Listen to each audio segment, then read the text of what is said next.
You're utterly useless. What are you even living for? What are you suddenly talking about? It's not sudden. I've thought about this for a long time. I'm working for our family's sake, you know. The man standing before me is not the husband I married. When we got married, he promised he'd be with me for life. I quit my job and followed him on his relocation because I believed he would cherish me. Even though you say you're working, your pay is just pocket money for kids, right? Wasn't it $23 an hour? Yes, that's right. You'd better realize you're incompetent. I got irritated even though I'm patient, especially because he looks down on me just because he's a banker. Do you enjoy looking down on people? I'm just stating the obvious. If you don't like it, let's get a divorce. Hearing those words solidified my resolve. That's fine by me. Really? You wouldn't survive without me. We'll see about that. I wasn't worried about my life after marriage. After all, the lottery ticket I bought at the end of the year had one. The amount was $5 million. It's going to be hell for you. I'm looking forward to it. After that, we got divorced. And I chose to collect the prize money at my ex-husband's bank on purpose. By then, my ex-husband had remarried. I wanted to see his face filled with despair right in front of me. I'm here to collect the $5 million. What? $5 million? I had to struggle not to laugh seeing my ex-husband's surprised face. I was going to make him experience hell, including everything he had done to me. I'm Juliet, a 36-year-old housewife. I used to work as a librarian. For someone who has loved books since childhood, it was like heaven. I met my husband, Nick, at the library where I worked. Excuse me, I'm looking for a book. What kind of book are you looking for? The book Nick was looking for was one of my favorites. I got so excited, I forgot about work and started talking about the book. You really like books, don't you? I'm sorry, I got carried away. No, it's fine. I'm glad to meet someone who likes the same book. Nick seemed happy to borrow the book. I had never met someone who liked the same book before, so I was thrilled. Hoping to talk more, he came back the next week. Thank you for last week. Did you finish reading it? No, it was so interesting I just flew through it. This was the start of us getting closer. At first, we would just see each other at the library, but then Nick asked for my contact, and I agreed. After that, we would meet up after work to eat or go book shopping, enjoying our time together. 3 months later, we started dating.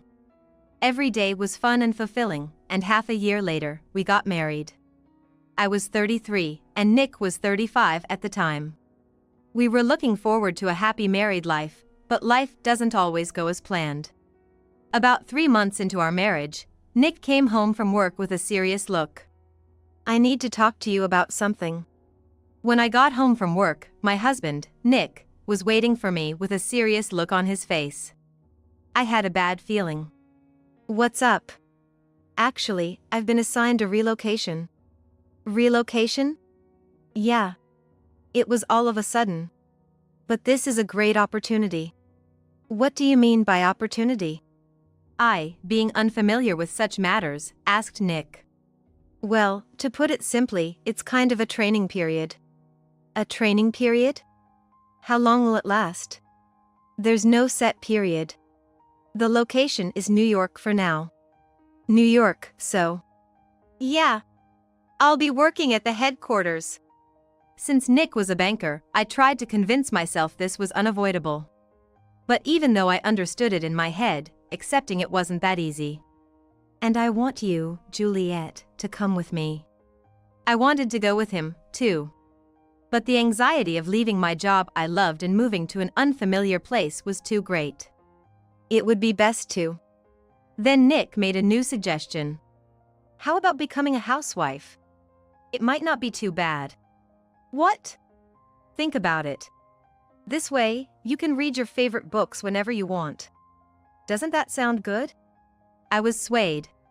Indeed, it could be a dream life. Just as Nick said. Okay, is that settled then? We're moving next week. Next week? I haven't prepared anything. For now, the bank has arranged a place for us to live. Just help me pack up our things. So, it's decided I'm going? What? You don't want to? It's not that, but... Then it's settled. And so, we decided to move to New York. The next day, I determined my resignation. Starting to pack, I realized most of my belongings were books. While packing books into boxes, Nick commented from behind. Do you need all those? What are you talking about? They'll just be extra luggage. Wait. Weren't you the one who said I could spend my time reading and doing what I like? But I need you to take care of the house properly, too. I understand that, but that's no way to say it. Just try to keep it to the essentials, okay? With that, Nick left the room. How did we go from sharing a love for books to this in such a short time? Feeling defiant and fearing more reductions, I sent a box of books to my parents' house, keeping only one box for myself. The following Saturday, we departed for New York. Despite my anxiety, seeing our new home made all my worries disappear. Can we live in such a nice place? It means they have high expectations for me. The new house was much larger and nicer than our previous one. Let's start unpacking. Let's get this done quickly.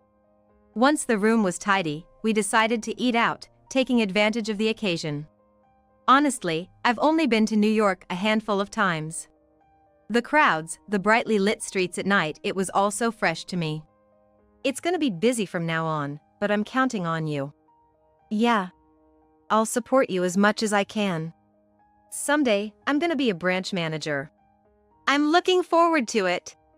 Leave it to me. With those words, Nick laughed. Considering everything he's done so far, maybe he's right. I thought about giving it my all just before I started to wonder if I should have stayed put after all. Even if it meant forcing the issue. Welcome back. Yeah. What about dinner? Yeah. Are you even listening? Sorry, I wasn't. What is it? I asked what we're doing for dinner. I ate out, so I'm good. Even after coming home from work, the conversation doesn't go beyond monosyllabic responses. If it were just that, I could have convinced myself he was just tired. But this was just the beginning. A month had passed since we moved to New York. Nick's smile had faded, and he seemed to be struggling daily. Have you been pushing yourself too hard lately? Why do you ask? Because you look pale and always tired. Suddenly, Nick got angry. Are you mocking me? What? How did it come to that? I'm just worried. The conversation was going nowhere. Nick lashed out at me further. I'm busting my butt every day to provide for you. Can't you at least understand that? I know you're working hard. Then don't do things that annoy me, got it? I started to say something but stopped. I felt it was useless to say anything more to him. After that, he gave off a don't talk to me vibe. Any attempt at conversation was over in a word or two. Like passing work messages. As our relationship turned into this, the chances to eat together decreased, and I found myself alone more often. What book should I read today? Reading books was my daily joy. I've always lost track of time when I had a good book. Something Nick knew too. However, hey! What are you doing? Huh? I didn't realize Nick had come home from work until he spoke to me. I was about to apologize when he knocked the book out of my hand. What are you doing?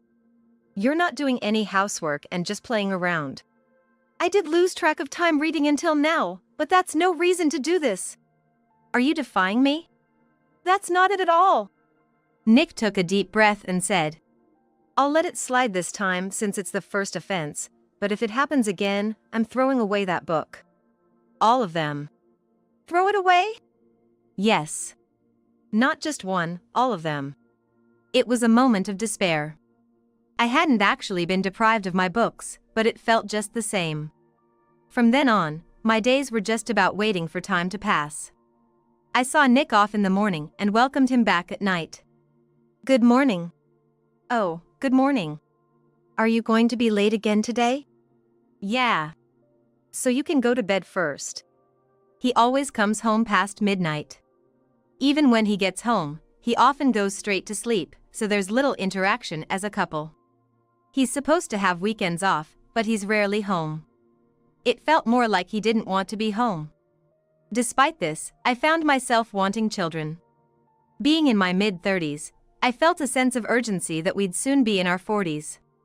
Don't you think it's about time we thought about having kids? Kids? We can make those any time later. That's not a nice way to put it. You don't understand. This is a crucial time for me. I don't have time for kids. After he said that, I was left speechless. Can we drop it? I'm tired today. Okay. Continuing like this made me question the purpose of us living together, especially after I quit the job I loved to move to New York. Feeling a void even when I was home. I thought about going out. One day, while returning from shopping, a notice on the apartment bulletin board caught my eye. I immediately discussed it with my husband. Huh? You want to work? It feels like a waste to just stay home. And what job? A librarian. It's a part-time job. I see. Well, that's fine. You used to do that job anyway. Really? As long as you can still take care of the house, it's no problem. Thank you. I was honestly surprised he agreed, as I hadn't expected his permission. This gave me a burst of motivation. I applied for the job and was hired on the spot, able to start working immediately. Being surrounded by books again made me feel truly happy. And it wasn't just my job that was going well. Nick seemed to regain his energy. How's the job? It's really fun. And all my colleagues are nice. Then that's good. Thank you. Nick began initiating conversations, which felt wonderful considering his recent behavior. So, I dared to ask something I hadn't before. How about your job? It's going well on my end too. Took a while to get used to it, but I might be able to return earlier than expected. Really? How about we go out this Sunday? Sounds good. Where should we go? For the first time in a long while, we went out together. Nothing special. Just shopping and eating out. But it was fulfilling. On the way home. Hey, should we try buying one? It's not like we're going to win. You won't know unless you try, right? We ended up deciding to buy a lottery ticket, which neither of us had ever bought before. Well, it's a good chance to test our luck. At the moment, both of us were excited and ended up buying 20 tickets each. Think we'll win? If it were that easy to win, everyone would be rich. That's true. At the time, I had no idea how significant this would later become. After that, I thought we were living a peaceful life. Nick started coming home earlier, and we talked more about books, which was a hobby for both of us. But our happiness didn't last long. I got promoted. He came home and said it with a happy face. That's amazing! Well, finally, my efforts have been recognized. The change came the next day. Nick came home drunk and started saying incomprehensible things. From now on, you need to be a woman who's more worthy of me. Are you too drunk? Just listen. Today, I met a woman who's way better than you. If I could marry such a woman, I'd be happy. What do you mean? It doesn't matter what you think. I had never suspected him of cheating, but this statement was beyond what I could tolerate. Do you even realize what you're saying? Huh? Oh. In the end, Nick just fell asleep on the sofa. The day ended unresolved, but from the next day on, Nick started making snide remarks at me, comparing me to his female colleagues. If you have time to play, you should fulfill your role as a wife better. I'm not playing around. Then how much are you earning? What's your hourly wage?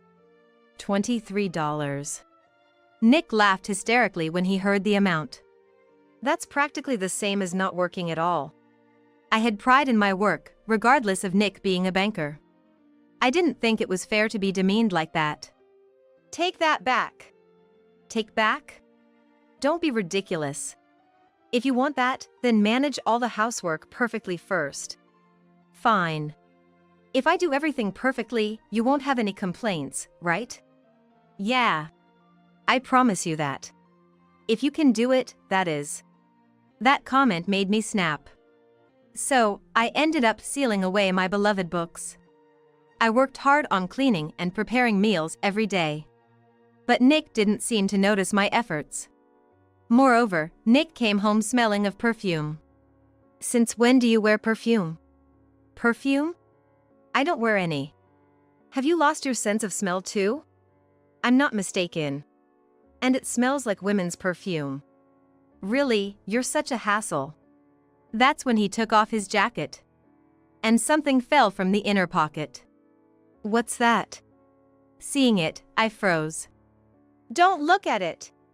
He snatched it away immediately, but it was unmistakably a receipt from a love hotel. Who are you with? Huh? That was a receipt from a hotel, wasn't it? That's ridiculous! While saying that, he tore the receipt into pieces and threw it in the trash. Wait! When I tried to retrieve the receipt, I felt a blow to my back. I fell forward, my face hitting the floor. I felt a sharp pain in my nose, and when I looked back, Nick was looking at me with an expression I had never seen before. Don't meddle in unnecessary things. Meddling? Don't joke around. You want another hit? I was pretty furious and ended up taunting my husband. Then try me. Be prepared then. Nick raised his arm, about to come at me, but just then, his phone rang.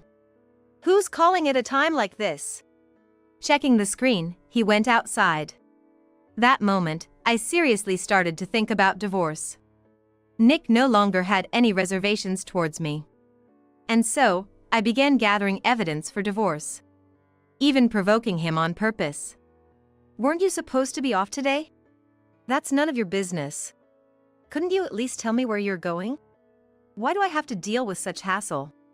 Saying that, he doused himself in perfume. Probably to mask the smell from before. See ya. He left with a laugh.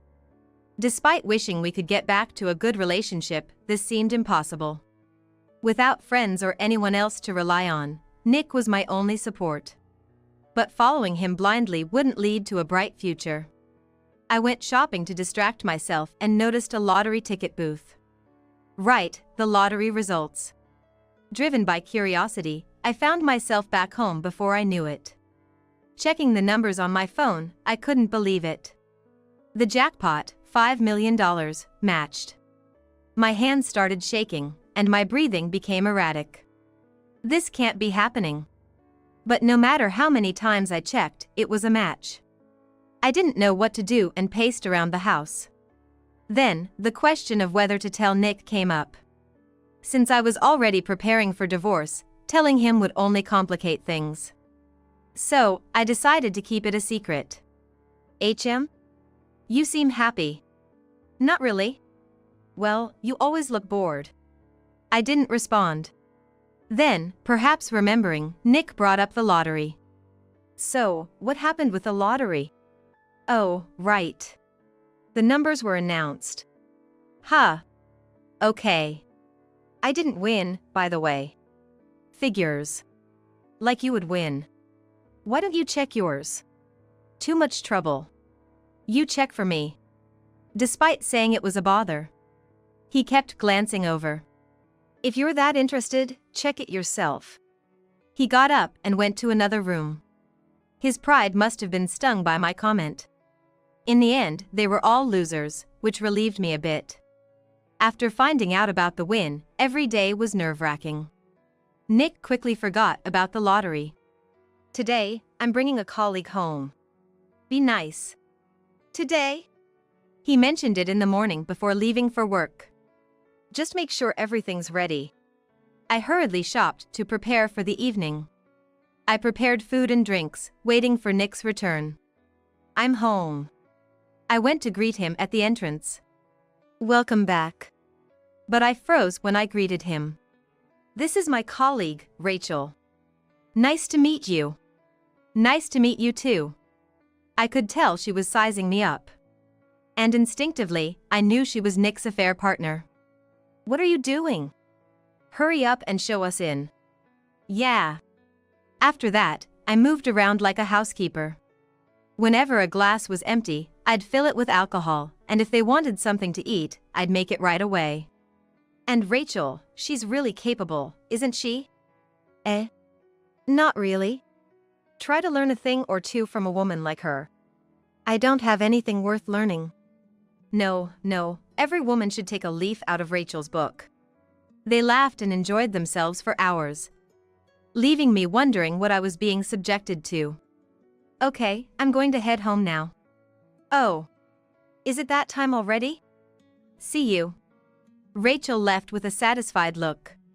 Not just from the drinks and food, but probably feeling triumphant for showing me her relationship with my husband. Make sure you clean up properly. Right after, I decided to thoroughly investigate and hired a detective. Within just a week, I had enough evidence. One night, Nick came home grinning. Look at this. What? It's a gift. I went to the trouble of buying it, so at least accept it. He almost forced a paper bag into my hands, which contained a brand name bag. He had never given me a present on a regular day before. I was happy, but suspicious, and asked him, "What's the occasion?" "It's going to be the last time, so consider this a farewell gift." Last? He flopped down on the sofa and looked at me, making me brace for what was next. You're utterly useless. What are you even living for? What are you suddenly talking about? It's not sudden. I've thought about this for a long time. I'm working for our family's sake, you know. The man before me was not the husband I married. Even though you say you're working, your pay is just pocket money for kids, right? Wasn't it $23 an hour? Yes, that's right. You'd better realize you're incompetent. At this point, I felt there was no need to hold back. Do you enjoy looking down on people? I'm just stating the obvious. If you don't like it, let's get a divorce. Hearing those words solidified my resolve. That's fine by me. Really? You wouldn't survive without me. Is that so? I wasn't worried about my life after divorce. After all, the lottery ticket I bought at the end of the year had won $5 million. I then confronted him about his affair. I'm looking forward to seeing you in hell. Fine, but I'm well aware of your affair. Do you have proof? Of course. I had made the investigative request just for a time like this. Wait a moment. I went to the bedroom to get the evidence and came back to find Nick casually drinking a beer, looking all too confident. So, did you find the proof? Here it is. I showed him the photos I had investigated. This should make it clear, right? Well, it's nothing. Anyone, here, take this. Nick pulled out a divorce paper he had already prepared. My signature is already on it, so just sign it quickly. You're really prepared, huh? Just sign it already. All right. And so, I signed the divorce papers. I wanted a divorce, but I was surprised at how quickly I signed. And you're going to file this, right? Me? Of course. I'm busy every day, unlike you. The next day, I immediately went to file the divorce papers. Having been told to leave the house, I decided to go back to my hometown for a while.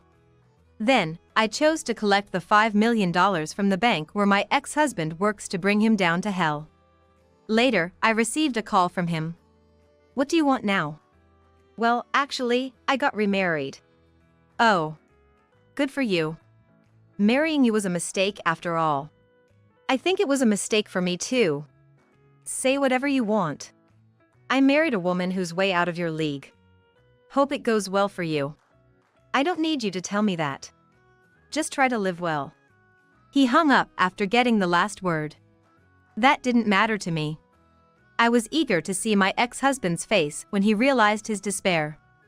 I prepared myself and went to the bank where my ex-husband and his top partner worked. Seeing me, my ex approached. What are you doing here? Is that how you talk to a customer?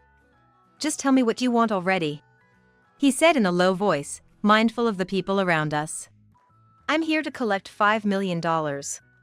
"What? $5 million? I struggled not to laugh at my ex's astonished face. "Why are you so surprised?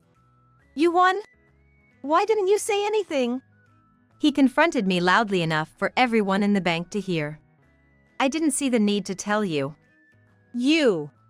He raised his arm as if to hit me. "You know what will happen if you do that, right?" "I don't need you to tell me that," he shouted even louder, causing a stir around us. Then, the branch manager came over. "Is there a problem, ma'am? This person is being incredibly rude. What's going on here?" "My apologies." My ex was taken away by the branch manager. A few minutes later, the manager returned and I was taken to a private room. There, I completed various procedures and received the $5 million. "What will happen to the person from earlier?" I inquired about my ex who had been taken away. "We deeply apologize for earlier. We will take appropriate actions regarding him. I hope you do take strict measures." "All right." After leaving the bank and returning home, I received a call from him. "Can we talk?" I didn't want to be involved anymore, but he sounded so pitiful that I agreed out of pity. He must have felt humiliated to call me. When I arrived at the designated hotel, he was waiting for me in the lobby. "I'm not free, you know? I was wrong all this time. So, how about we start over?" "What?" I stood up without thinking. "I'll divorce my current wife. Let's live together again." Hearing such nonsense made me sigh. Nick continued. "I know I've said terrible things before, but that wasn't my true feeling. I was out of my mind. So, can we give it another chance?" How selfish can he be? Even if you say that. You're just after my money, aren't you? "That's not true. I'm serious." No matter what he said, it didn't resonate with me at all. "Just stop it. I have absolutely no intention of getting back together with you. Please." He begged earnestly, but I had already decided to leave. "Then, keep thinking that way until I say otherwise. Oh, and be careful not to get fired. Though it might be too late." "Fired? What did you do? Making all that noise?" It was bound to happen. I made sure to speak to the branch manager too. "Bye." "Wait." I ignored his plea and left the hotel. I glanced back out of curiosity and saw Nick kneeling, head down. I couldn't wait to see what would happen next. Later, I went to the bank to make a deposit. "I'm terribly sorry for the inconvenience the other day." "No, I'm fine." "What happened afterward?" "After reporting to the higher-ups, a transfer was decided." "I see. And to think you were married. Worst husband ever." "So, his promotion?" "Yes." In the end, Nick lost his promised promotion. He was demoted to a regional branch, practically becoming a janitor. He was being overtaken by new hires, with a prevailing sentiment for him to resign sooner. Not only that, but Rachel also followed Nick, and of course, it didn't work out. I then built a new house for my parents. Honestly, I had no plans to spend the money on myself. "I need to talk." About a month after Nick's demotion, he contacted me. He never learns. Believing this to be truly the end, I decided to answer the phone. "Again? Can you lend me some money?" "What? You have a job, don't you?"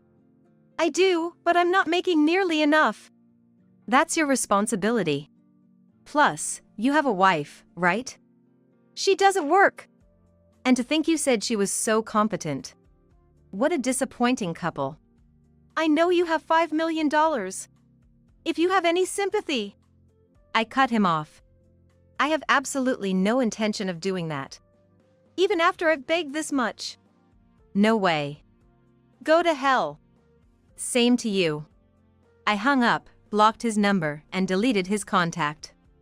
I felt surprisingly lighthearted. What should I do now? I was excited about the situation. Then, I returned to work at the library I used to work at. It seems a life surrounded by books suits me best. Life is unpredictable with its ups and downs. I want to fill my days with things I love from now on.